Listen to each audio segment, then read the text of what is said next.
A very pleasant morning to all my lovely students. So we are here with the new chapter from the civics, chapter number 6, understanding criminal system. In previous chapter we have discussed about what is the judicial system in India, in which we have discussed the three level of the code, Supreme Court, then High Court, and last was lower court, subordinate court. Fine. So this chapter is related to this previous chapter also. कि कौन कौन से जो है organs है which give the justice to us. Fine. Now how many people and how many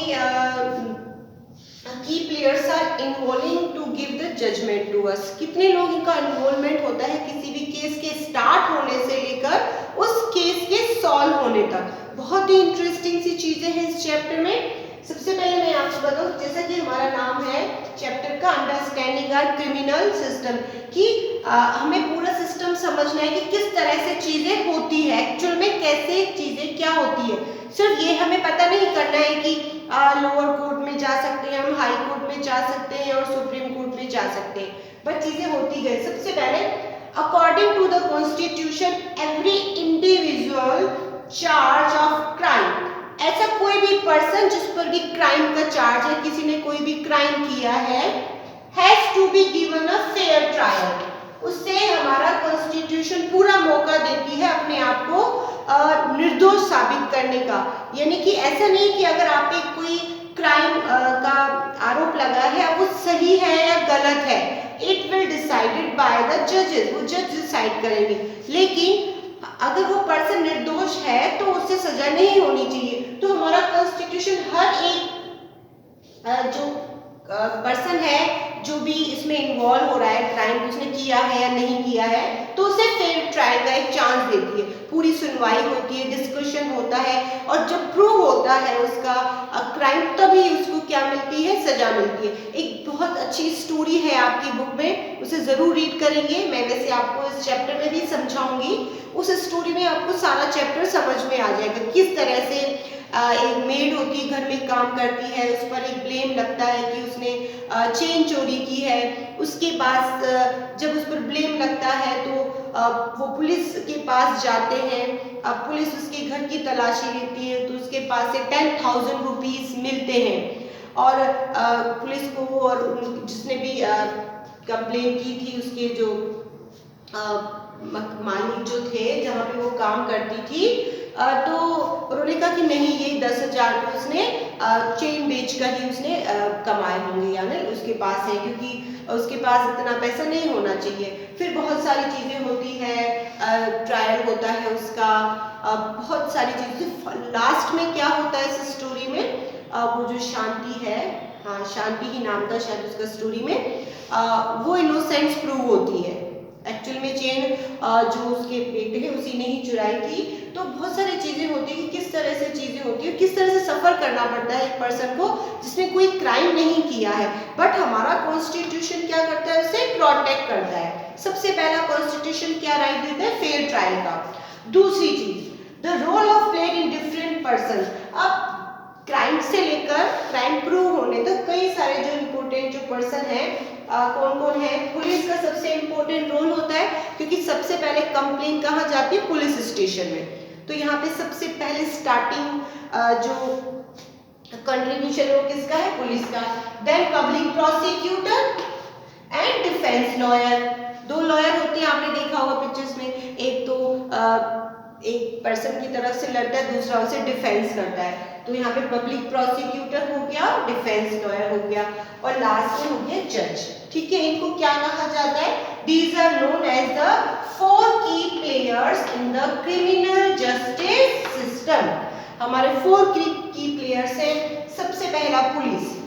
कोई भी crime हुआ तो सबसे पहले रिपोर्ट कहाँ पर गई, पुलिस के पास. पुलिस वहां तक पहुंची, उसके बाद उसने इन्वेस्टिगेशन किया कि एविडेंस कलेक्ट किए, फिर फाइल चार्जशीट की, फिर वो कोर्ट में गई. कोर्ट में आने के बाद रोल शुरू होता है पब्लिक प्रोसिक्यूटर का और डिफेंस लॉयर का. अब पब्लिक प्रोसिक्यूटर जो है और डिफेंस लॉयर, दोनों में क्या डिफरेंस है. अभी अभी हमने कहा कि कॉन्स्टिट्यूशन क्या प्रोवाइड करता है, हमें फेयर ट्रायल का राइट है हमारे पास. क्योंकि राइट टू लाइफ से रिलेटेड है कि अगर कोई पर्सन, अब जैसे स्टोरी में भी यही था कि वो अफोर्ड नहीं कर पा रही थी कि वो एक लॉयर हायर करे, तो उस कंडीशन में जो है गवर्नमेंट की तरफ से लॉयर आता है और उसकी तरफ से वो क्या लड़ता है, केस लड़ता है, ठीक है। तो पब्लिक प्रोसिक्यूटर वो हो गया, दूसरी जिसने ब्लेम किया है उसकी तरफ से हो गया डिफेंस लॉयर, और लास्ट में है जज जो फाइनल डिसीजन सुनाता है। अब यहाँ पे पब्लिक प्रोसिक्यूटर डिफेंस लॉयर का काम क्या है, वो सारे फैक्ट्स रखते हैं किसके सामने, जजेस के सामने, सारे एविडेंस रखते हैं, चीज़ों को बहुत बारीकी से देखते हैं, बहुत सारा डिस्कशन होता है, देन फाइनली जो डिसीजन है वो कौन सुनाता है, जज, और जज का डिसीजन जो है वो दोनों ही पार्टीज को एक्सेप्ट करना होता है। अब हमारा जो ये चैप्टर है 4 पार्ट में डिवाइड है। सबसे पहला हम करेंगे role of the police in investigating a crime, कि पुलिस का रोल क्या है। सेकंड हमारा टॉपिक रहेगा role of public prosecutor, then role of defence lawyer and then role of जज। सो हम स्टार्ट कर रहे हैं with the topic the role of the police. Now सबसे पहली चीज इन्वेस्टिगेटिंग अ कंप्लेंट, कोई भी कंप्लेंट आती है उसकी इन्वेस्टिगेशन कौन करता है, पुलिस।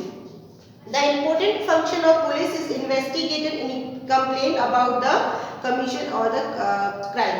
कोई भी क्राइम होता है या कोई भी चीज होती है, वारदात होती है जिसको हम कहते हैं, वहां पर पुलिस पहुंचती है, इन्वेस्टिगेशन करती है।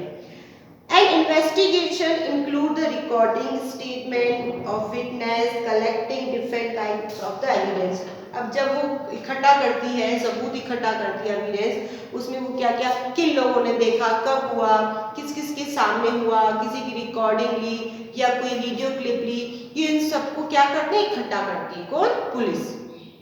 किसके सामने पेश करने के लिए, कोर्ट के सामने, क्योंकि फाइल चार्जशीट करती है।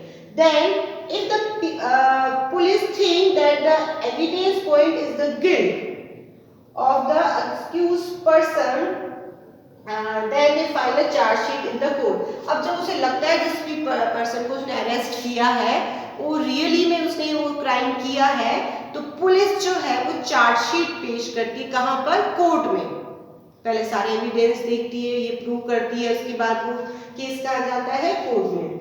Then the supreme court. अब इस दौरान किसी को पुलिस ने पकड़ लिया, अब उसके अकॉर्डिंग क्या होता है, हम वैसे ही सुनते हैं पुलिस पकड़ती है तो बहुत मारती है, पीटती है और सारी चीजें उगलवाती है, तो एक गाइडलाइन होती है which lead by the supreme court. Supreme court ने एक गाइडलाइन जारी की है कि जब भी पुलिस किसी भी पर्सन को पकड़ती है तो उसे गाइडलाइन फॉलो करनी है, जिसमें टाइम ऑफ अरेस्ट यानी कि वो कितना टाइम तक उसे अरेस्ट करके रख सकते हैं। दूसरा है इसमें डिटेंशंस एंड द इंट्रोगेशंस, कि वो उसको ज़्यादा फिजिकल टॉर्चर नहीं कर सकते जब तक कि उसका जो है प्रूव नहीं हो जाता है। और दूसरी चीज़ इंट्रोगेशन यानी पूछताछ जो होती है, यानी वो एक लिमिट में करेगी, अपने राइट्स जो है उनके पास उसका मिसयूज नहीं करेगी, क्योंकि यहाँ पे फेयर ट्रायल का राइट है किसके पास, उस एक्यूज पर्सन के पास जिसको भी अरेस्ट किया गया है। So students, now we are talking about the role of police. Before this, explaining the what is the role of judge, public prosecutors, and the defense lawyer. First, I am explaining the Article 22.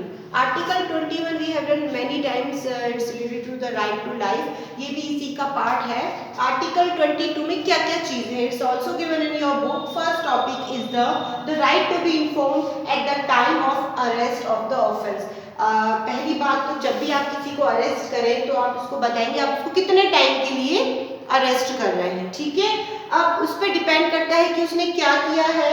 इसके साथ साथ ये भी है इसमें कि arrest किए हैं और for which the person is being arrest, और आप उसको किस बेस पर या उसने से क्या किया है उसके लिए आप उसको रीजन बताएंगे और उसको अरेस्ट करेंगे। दूसरा right not to be ill treated and torture. यहाँ पर आर्टिकल 22 हमें राइट देता है कि अगर उसने हमें अरेस्ट भी किया है तो ना तो हम हमारे साथ इल ट्रीट कर सकता है, बुरा व्यवहार कर सकता है, और ना ही यहाँ किसकी बात हो रही है, पुलिस की बात हो रही है, ठीक है, ना ही हमें टॉर्चर किया जा सकता है। फाइन। हो सकता है कि कोई पर्सन सस्पिशियस हो, सिर्फ उसको शक के बिना पर गिरफ्तार किया गया, उसका प्रूव नहीं हुआ है अभी तक क्राइम, तो ये राइट है आर्टिकल 22 में कि वो हमें नॉट बी ट्रीटेड और टॉर्चर, की वो टॉर्चर नहीं कर सकते। Next is confessions made in the police custody. अब कई बार अभी हमने एक्सप्लेन किया कि कस्टडी में कई बार डिटेंशन किया जाता है, इंट्रोगेशन किया जाता है, पुलिस करती है जब, तो कई बार मारपीट भी होती है, डराया धमकाया भी जाता है। तो यहाँ पर आर्टिकल 22 क्या करता है, कन्फेशन। अगर कोई पर्सन डर के, पुलिस से डर के मारे कोई कन्फेस कर लेता है कि हाँ मैंने ये चीज की, तो जो कन्फेशंस है मेड इन पुलिस स्टेशन, जो भी पुलिस कस्टडी में हुआ है, उसे एविडेंस के तौर पर नहीं लिया जाएगा। कहाँ पर, कोर्ट में, क्योंकि हो सकता है उस पर्टिकुलर पर्सन जो है वो डर से उसने अपना जो है कन्फेस किया हो उस जुर्म के लिए जो उसने किया ही नहीं, जो क्राइम उसने किया ही नहीं। फाइन, यहाँ पर सारी चीजें देखो मैं किसकी बता रही हूँ, फेयर ट्रायल, जो राइट हमें कॉन्स्टिट्यूशन देता है।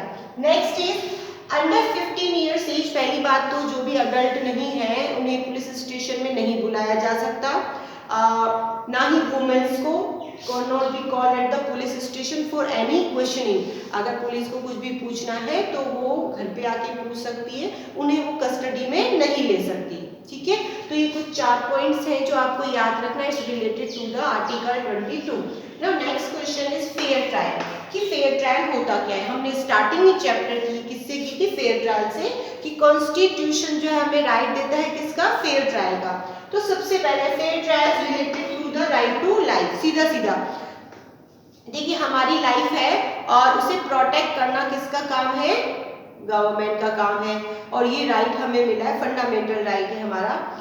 तो इसमें बहुत सारे इसका राइट टू लाइफ का क्राइटेरिया वो बहुत बड़ा है, या हम इसको पढ़ रहे हैं किसमें, क्रिमिनल जस्टिस सिस्टम के इंक्लूड में पढ़ रहे हैं। तो राइट टू लाइफ हो गया। Second is system allowed to the accuse to prove him or her और हिम, कोई भी हो सकता है, she and he innocence.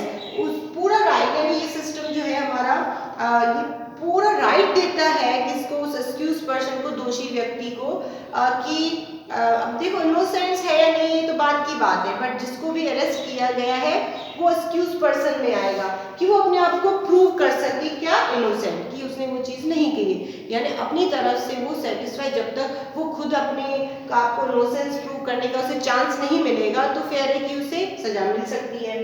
Trial है टू द ओपन कोर्ट। अब जहाँ पर ये फेयर ट्रायल्स होते हैं तो ओपन कोर्ट में होता है, जहाँ पे दोनों ही लॉयर होते हैं, पब्लिक प्रोसिक्यूटर भी होता है, डिफेंस लॉयर भी होता है, यानी सारी चीजें बहुत सारे लोगों के सामने होती है। Next is advocate can cross examine. अब यहाँ पे एडवोकेट में देखिए दो आएंगे, public prosecutor and defence lawyer. ना दोनों ही एक दूसरी पार्टी जो जिसकी तरफ से है वो उनके साथ क्रॉस एग्जामिन कर सकता है, क्रॉस क्वेश्चंस पूछ सकता है, ये राइट है, तभी वो फेयर ट्रायल होगा, अदरवाइज वो नहीं होगा। तो आज हमने बहुत ही इंटरेस्टिंग सी चीजें पढ़ी। सबसे पहला फेयर ट्रायल क्या था, हमारे कॉन्स्टिट्यूशन में हमें क्या राइट मिले, कौन कौन से की प्लेयर्स हैं, मेन लोग हैं जो इस क्रिमिनल जस्टिस सिस्टम में हैं। फर्स्ट हमने किया police, then public prosecutor, then defence lawyer, last जज। सबसे पहले फिर हमने किया रोल ऑफ द पुलिस, की पुलिस की क्या रोल होता है, तो उसमें हमने क्या, इन्वेस्टिगेशन होती है, they collect the evidence and when they find a person is guilty then file the chargesheet in the court. Next फिर हमने किया आर्टिकल 22 की पुलिस के पास ये बहुत सारी गाइडलाइंस होती हैं सुप्रीम कोर्ट की तरफ से कि वो किन किन गाइडलाइन के अंदर अपने अपने पावर्स का यूज कर सकते हैं। अब जैसे ही फाइल चार्जशीट होती है इसके बाद कोर्ट केस शुरू हो जाता है और फिर स्टार्ट होता है the role of the public prosecutor and defence lawyer. तो नेक्स्ट लेक्चर में मैं आपको एक्सप्लेन करूंगी कि क्या रोल होता है पब्लिक प्रोसिक्यूटर का एंड डिफेंस लॉयर का। आपकी एनसीईआरटी की बुक में बहुत अच्छी स्टोरी दे रखी है, उसे आप अच्छे से रीड करेंगे। वैसे मैं भी उसको एक बार एक्सप्लेन करूंगी। उस स्टोरी में ये सारी चीजें सिस्टमेटिकली वे में आपको बताई गई हैं। Fine students, thank you and have a nice day.